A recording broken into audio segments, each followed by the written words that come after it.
ආයුබෝවන් කියලා පිළිගන්නවා අපි වෙල්ඩමැක්ස් YouTube channel එකට. අද අපි අරන් ඇවිල්ලා තින්නේ තාප්පෙට ලස්සන බොක්ස් බාර් ඩිසයින් එකක් කරගන්නේ කොහොමද කියලා. මේකට මම පාවිච්චි කරන්නේ 3.5 බොක්ස් බාර් එක. මේ තාප්පේ මේ කවුළුවේ මේ පේන ආකාරයේ පොඩි හැඩයක් තියෙනවා. ඒ හැඩය අනුව තමයි බොක්ස් බාර් එක කපා ගන්න ඕනේ. මේව බටේ තියලා බලලා කනුවට හේතු වෙනකොටත් මේක එක පැත්තකින් පොඩි හැඩයක් තියෙනවා. ඒ හැඩයත් මේ ඉඩ ප්‍රමාණයට අනිත් පැත්තෙන් මාක් කරලා ඒ හැඩය හේතු වෙන කපා ගන්න ඕනේ. මේ විදිහට එක බොක්ස් බාර් එකක් තාප්පේ උඩ ඉඳන්ම ටැග් කරගන්න ඕන නම් තමයි ලේසි.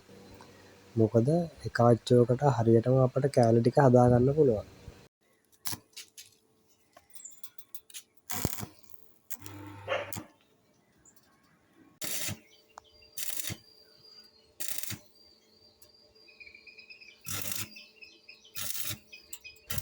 මේ පේන විදිහට එකම අච්චුවක් උඩ තියාගෙන මම කැලි ටික හදා ගන්නවා.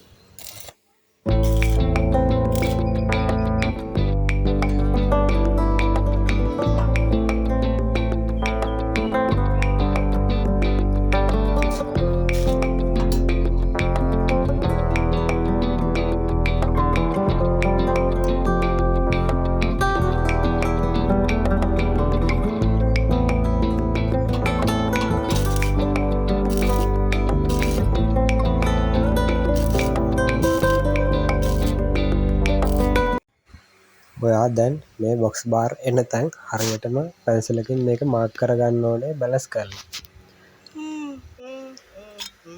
මේ කවුළුව අඟල් 18ක් වගේ තමයි උස තියෙන්නේ.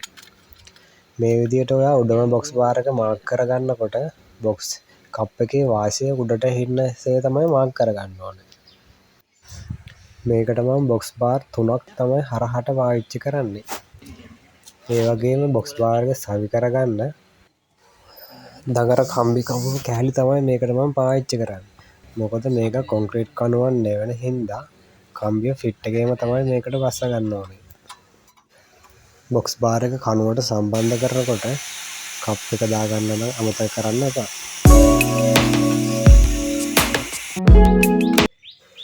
දැන් තියෙන්නේ ඊට වඩා ටිකක් දිග කවුළුවක් කොහොමද හදාගන්න විදිය මම කියලා දෙන්නම් මුලින්දම.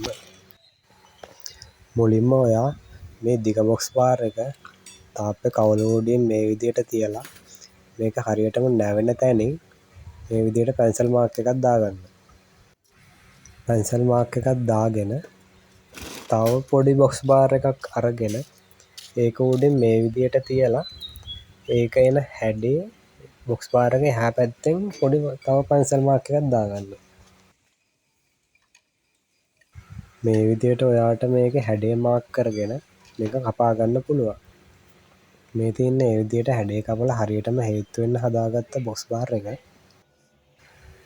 මේකත් ඔයා එකක් කවුළු උඩින්ම හදාගෙන බිමට අරගෙන කෑලි 3ම එකපාරටම හදාගන්න එක ඔයාට ලේසි. ඒ වගේම ඔයා බොක්ස් බාර් එක මාක් කරගෙන කම්බි කෑලි දෙකක් උඩින් යටින් ගහ ගන්න ඕනේ. හරියටම සයිස් එකට ගහ ගන්න ඕනේ නැත්නම් බොක්ස් බාර් එක මේකට බක්ස ගන්න බෑ. කම්බි කෑලි එකක් ගහලත් මදි දෙකක්ම මේකට පාවිච්චි කරන්න. ඔයා මේක මාක් කරනකොට ලෙවල් එක තියලා හරියටම යට බොක්ස් බාර් එකට සමබර වෙන්න තමයි මාක් කරගන්න ඕනේ. මේක ඔයා හිල්ටි එකකින් විද ගන්නකොට පොඩි කට්ටක් තමයි පාවිච්චි කරන්න ඕනේ. ඒ වගේම හිල්ටියෙන් විදිනකොටත් තව්ව මේකට කෙලින් නෙවෙයි විදින්න ඕනේ. මම ඔයාලට පෙන්නන්නම් ඒක විදගන්නේ කොහොමද කියලා. මේ විදියට ඔයා හිල්ටිය යට අතර හැඩ කරලා තමයි විද ගන්න ඕනේ. මොකද දගර කම්බිය ඇදෙන්නේ නැති වෙන්න තමයි මේක ගහ ගන්න ඕනේ.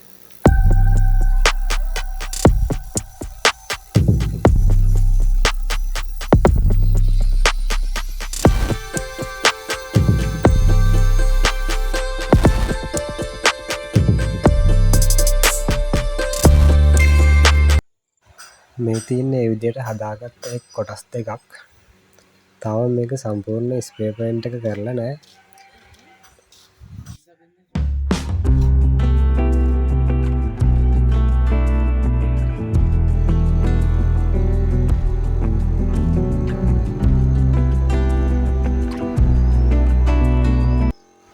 ඒ වගේම මේකේ පැස්සුම් එන්න තැන් වෙල්ඩින් ජොයින්ට් එන්න තැන් වලට මේ විදිහට කැටලොගස් දාන්න අමතක කරන්න එපා.